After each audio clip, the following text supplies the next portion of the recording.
Gradually, however, man invented fire around 1.5 million years ago, started domesticating crops around 10,000 BC before Christ, started domesticating livestock around the same time, and invented iron tools around 1,200 BC.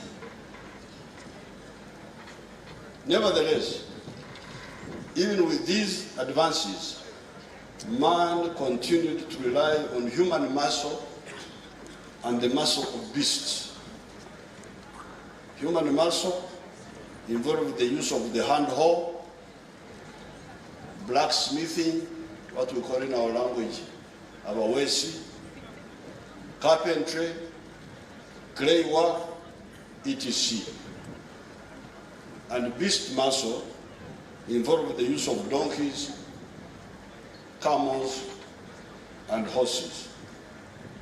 This use of human and beast muscle meant low quantities of production and low speeds in terms of activity.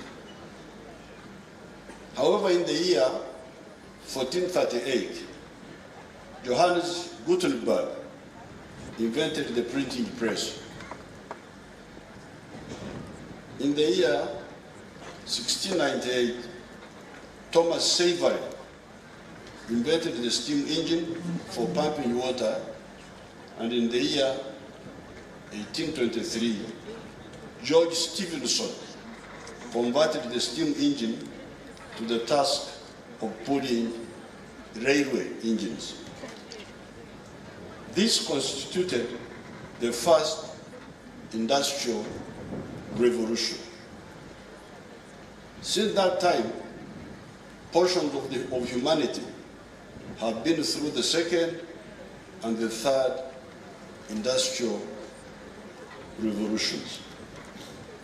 On account of some historical events, mainly precipitated by the internal weaknesses of Africa, and also on account of external greed during the period when some portions of the humanity were being emancipated from the reliance on human and beast muscle power, Africa was in the throes of the slave trade, colonialism, and neocolonialism. Therefore, Africa largely missed out. Nevertheless, by a combination of factors, Africa, along with other colonized peoples in India, Indonesia, Indochina, Pakistan, etc., shook off the shackles of colonialism and regained freedom, the last being South Africa, which regained their freedom in 1994. Now that colonialism has been defeated, our advice to friends is that egocentrism, greed, and bigotry should be banished, so to use the enhanced scientific knowledge of man to cause the universal well-being of the whole of humanity without exception.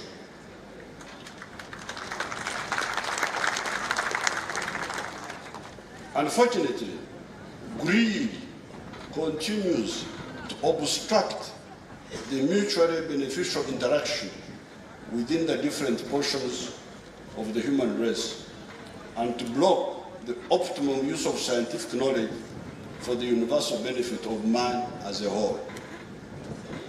Artificial conflicts propelled by greed or ignorance always cause avoidable losses and waste time. This greed and ignorance obscure the facts and impede human cooperation. The other night, on the 24th of September, at the reception of the Chinese embassy, I pointed out that Karl Marx, in 1848, pointed out that up to that time, in the 4.5 million years of human existence here on Earth, man had gone through 4 social systems. And these were the primitive communalism system, some of it still being practiced in some forest-dwelling groups, but by some forest-dwelling groups in Africa and the Amazon forest. The slave state, like the ancient Rome, feudalism, and capitalism. Of the four social systems witnessed by man up to that time, the only rational ones were the primitive communal system and the capitalist system. The slave system and the feudal systems were restrictive, exploitative, and irrational. Capitalism, by emphasizing the minimization of costs in order to maximize profits, brought rationalization into the production process. Also, by rewarding initiatives, it unleashed the productivity of society. In recent times, you have seen how people like Bill Gates of Microsoft and Zuckerberg of Facebook, through introducing new technologies, have both built up a lot of wealth, but also empowered society more. This has been the story of capitalism in the last 300 years in some parts of the globe. Innovation, specialization, and exchange. By 1929, however, an irrationality had already been detected in capitalism. Maximization of profits meant minimization of costs, which at that time included minimization of wages also. Low wages meant also low purchasing power. Low purchasing power meant low demand for the products of capitalism. The capitalist efficiency in production of goods and services had to be balanced with the commensurate purchasing power. Otherwise, the system would collapse. That is how some economists, like Maynard Keynes, came up with the socialist idea of the welfare state, where the state would give free money to the citizens to enable them to buy the products of the capitalist factories. By that hybridization, the challenge to capitalism of the disequilibrium between the productive capacity of capitalism and the aggregate demand of the market was transcended. Countries like China have further pushed forward the strategy of market socialism.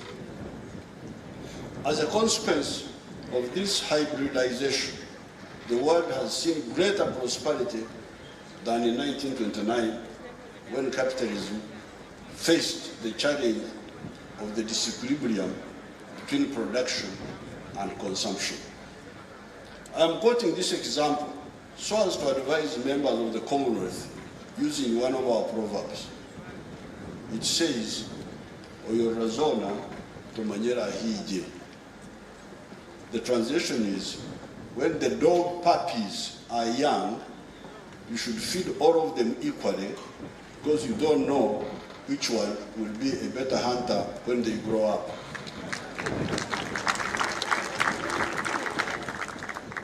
It is wiser for the world leaders to respect the internal systems of each country and influence others by example. It says in the book of Matthew, chapter 5, verses 15 to 16, in quotes, let your light so shine before men that they see your good deeds and praise your Father in heaven.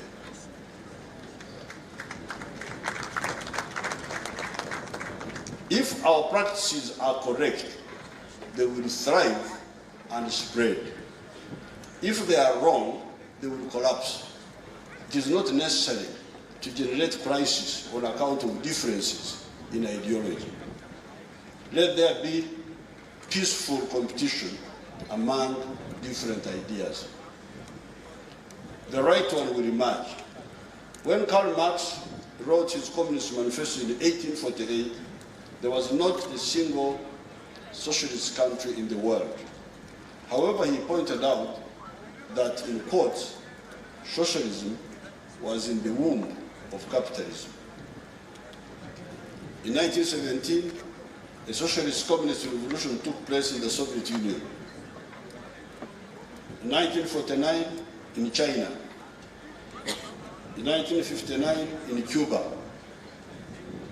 In the 1930s and thereafter, the capitalist societies of Western Europe borrowed the socialist tools of the welfare state, where free money was given by the state to lubricate the wheels of capitalism by bolstering the purchasing power of society.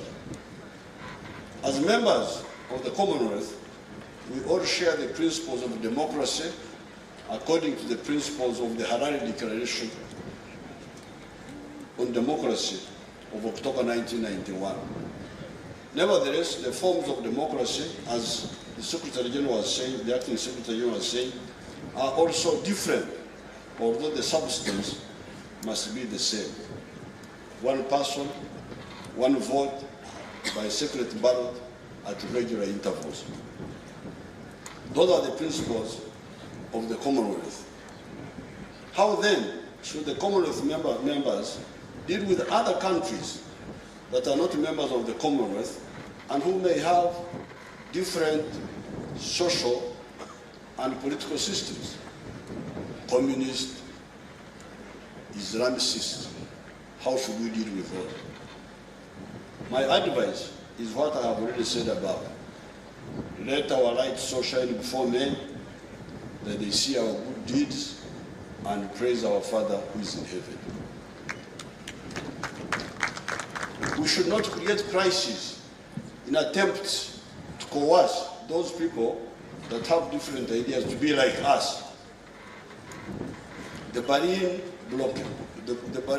blockade of June 1948 to May 1949, the Korean War, the war in Vietnam, the Cuban Missile Crisis of 1962, the Hungarian uprising of 1956 and its crushing by Soviet forces, the Czechoslovak uprising of 1968 and its crushing by the Soviet forces, the Soviet invasion of Afghanistan of 1979, and the counter-intervention by the Western countries by supporting the Mujahideen, the proxy wars in Angola, etc., led to a lot of wastage of resources and life. Many of them ended with unintended consequences. Yet, we have seen bad systems collapsing by their own dynamics without external pressure. The collapse of the Shah of Iran. There was no war. The Shah just collapsed. The collapse of the Emperor of Ethiopia, Haile Selassie. The collapse of the communist system of Eastern Europe, etc., were not caused by wars from outside, but by internal weaknesses. When capitalism was challenging feudalism, one of the European leaders, Metternich, I don't know how they pronounce it, tried to use war, if I remember right, but ended up bringing ruin to Austria-Hungary. On the other hand, we can see today that China is still a communist country with a governance system different from the one we use in the Commonwealth country. The countries of the world, by working peacefully with China, our social and political systems being different, notwithstanding, have done a lot of good to China and to the world. I have quoted these historical examples because I have noticed absence of serious scrutiny of historical phenomena and learning from them. Recently, I met a British lady in South Africa, and she said that she was heading an OECD think tank. OECD. I don't know which countries those are. I joked with her by asking, how can we have no thinking with so many think tanks in the world? Because there's no thinking.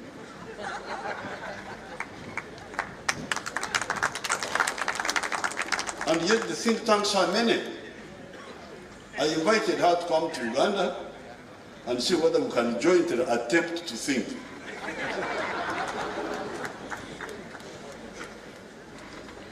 We had the Commonwealth think tank in London, the Smart Partnership Hub, led by Dr. Mihaida Smith. It did not get enough support from the Commonwealth. Uganda and Malaysia struggled to support the hub alone. I have not got the latest on that effort. In conclusion, therefore, my view is that the Commonwealth countries, in substance, are democratic countries, albeit with variations in form.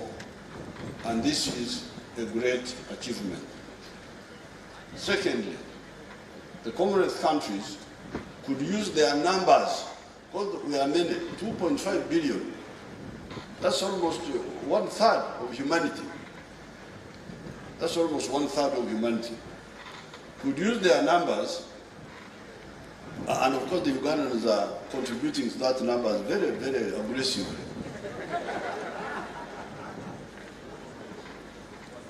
Secondly, the Commonwealth countries could use their numbers to mutually promote investments, work together on security, work on cultural exchanges, and also examine the options on trade without disturbing the CFTA arrangements in Africa.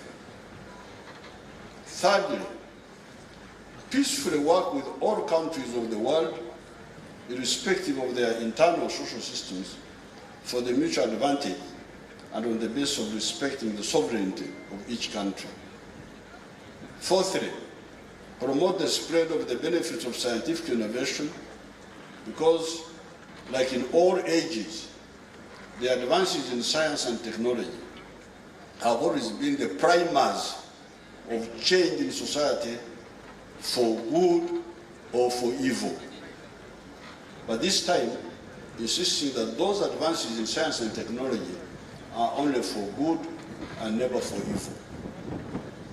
Fifthly, the protection of the environment must remain not only a core point of our commitment, but also a basis of our agreed point of action, of our agreed joint action. The oppression of man by nature can be solved by the use of science through the whole world, throughout the whole world. The oppression of man by man is always better resolved by the affected communities, in some extreme cases, supported by appropriate external solidarity. This is what we did with apartheid and with colonialism. I thank you.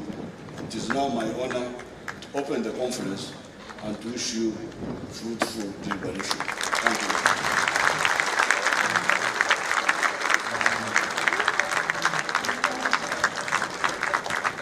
Thank you very much, Your Excellency the President.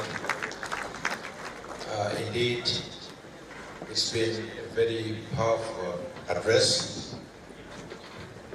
Let me very quickly now invite the Right Honorable Speaker of Parliament of Kenya to deliver a vote of thanks to our Chief Guest for that wonderful address.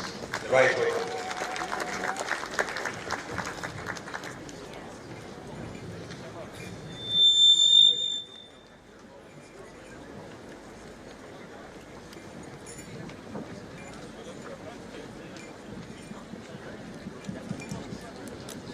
Your Excellency, President Yoweri Kaguta Museveni, President of the Republic of Uganda, and the Vice Patron of the Commonwealth Parliamentary Association, the Vice President of the Republic of Uganda,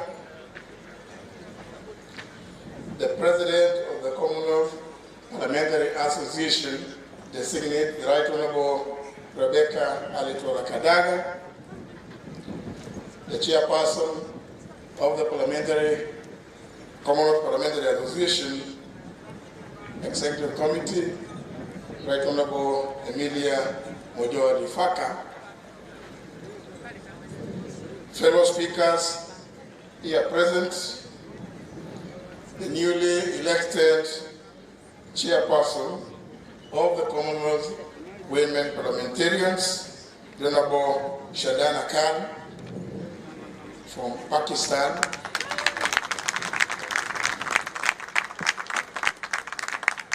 honored members, dear colleagues, ladies and gentlemen, on behalf of all the delegates and observers attending the 64th Commonwealth Parliamentary Conference and all gathered here together,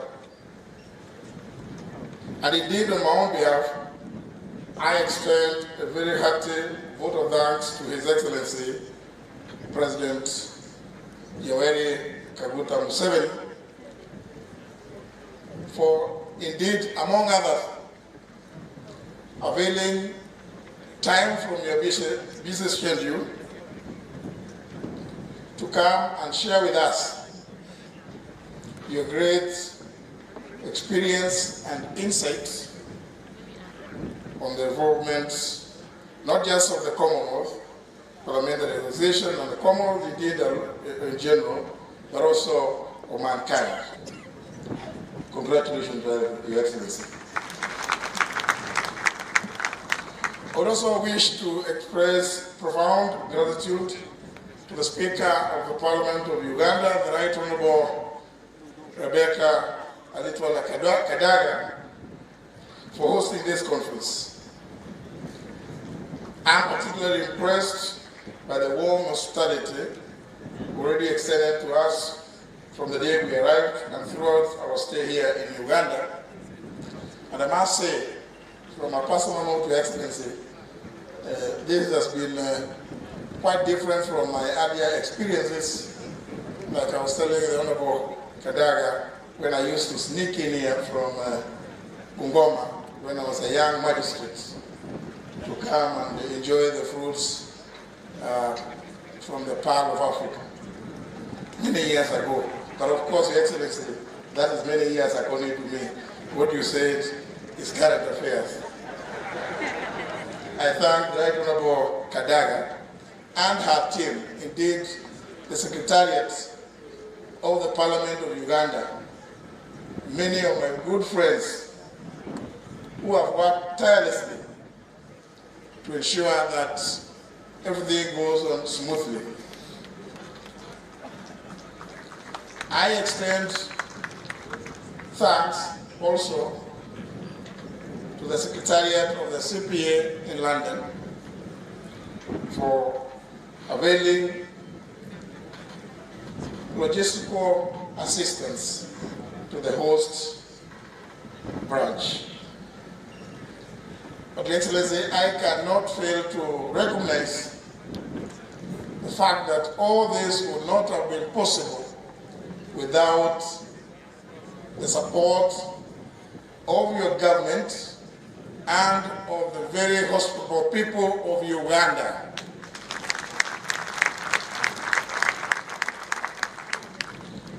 I thank all of you and wish this conference great success. Thank you very much.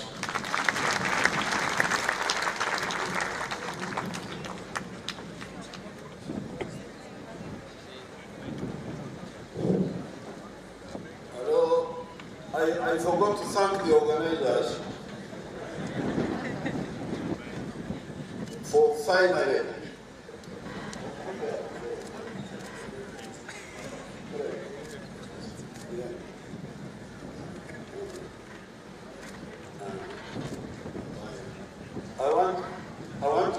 organizers for finally listening to my advice. Because whenever we come here, these organizers in Uganda are normally anti-fresh air. They normally close the tents and then they introduce artificial air conditioning.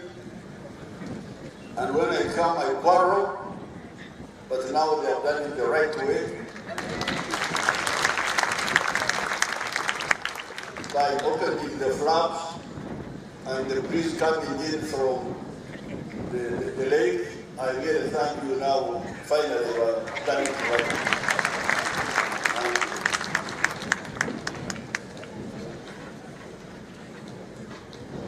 Thank you very much, Your Excellency. Distinguished guests, now that we are coming to the close of our opening ceremony, allow me to make one or two announcements. We shall be going for the group photo session, and we shall have it in a specific order. We're going to invite His Excellency the President to kindly join the teams as follows. We shall have one photograph with the Executive Committee. We shall have another one with speakers of national assemblies and leaders of delegations. Then we shall invite the women under the umbrella of the Commonwealth Women Parliamentarians to join His Excellency for a photo.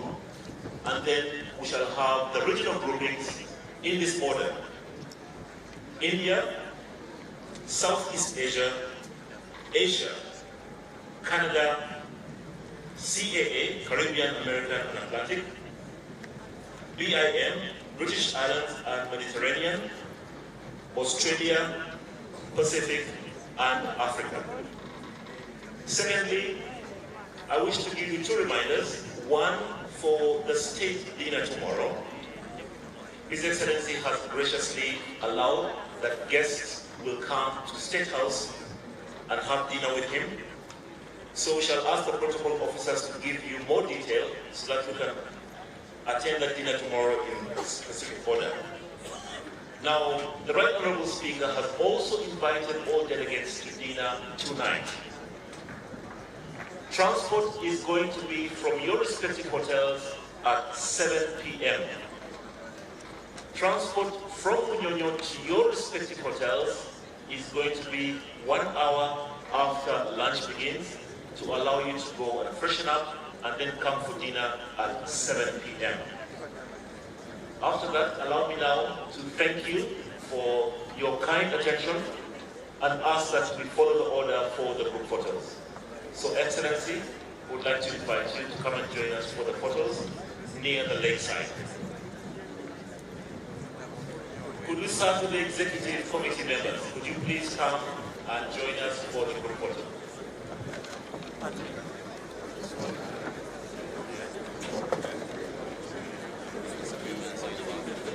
A reminder about the workshops that are going on later in the afternoon. Those will be as scheduled in your booklets.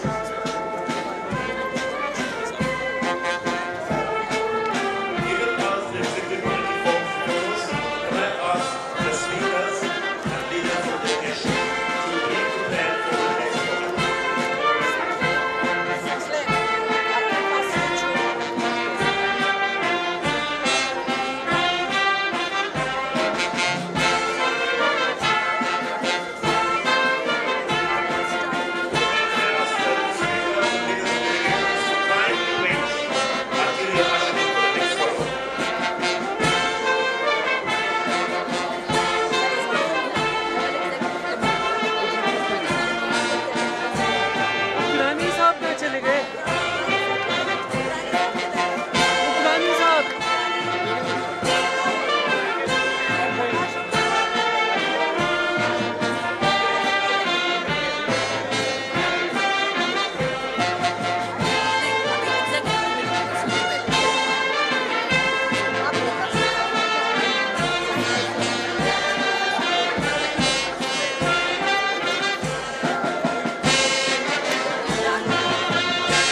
wait until you are called for next set of photos.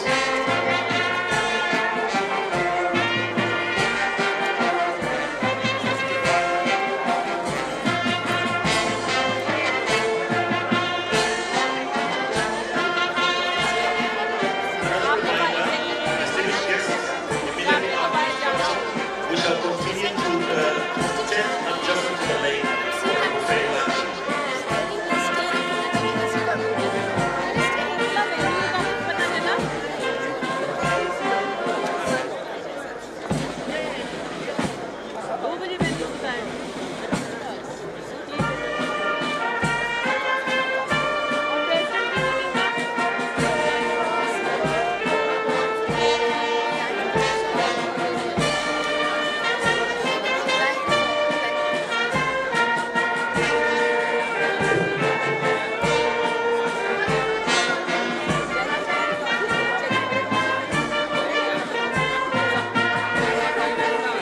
Even as finishing the photo with the leaders of delegations, can we have the women? Do you have the women join His Excellency for the next photo?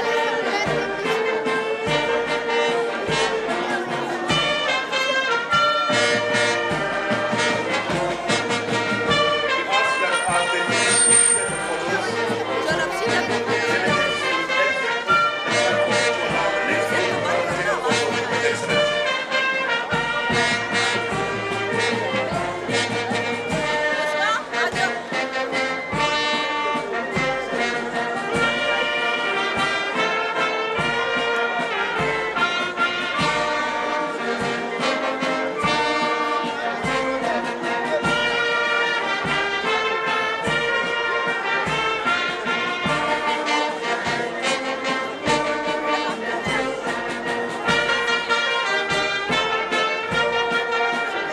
For all the delegates that would like to have photographs with the different attire from Uganda,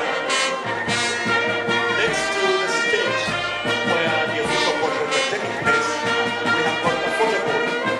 And you're welcome to take photos with beautifully dressed ladies from the different parts of Uganda.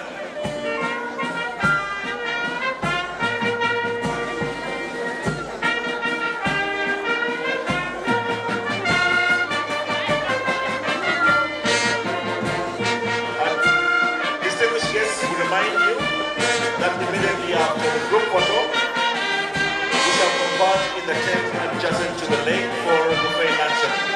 So you're all invited for lunch.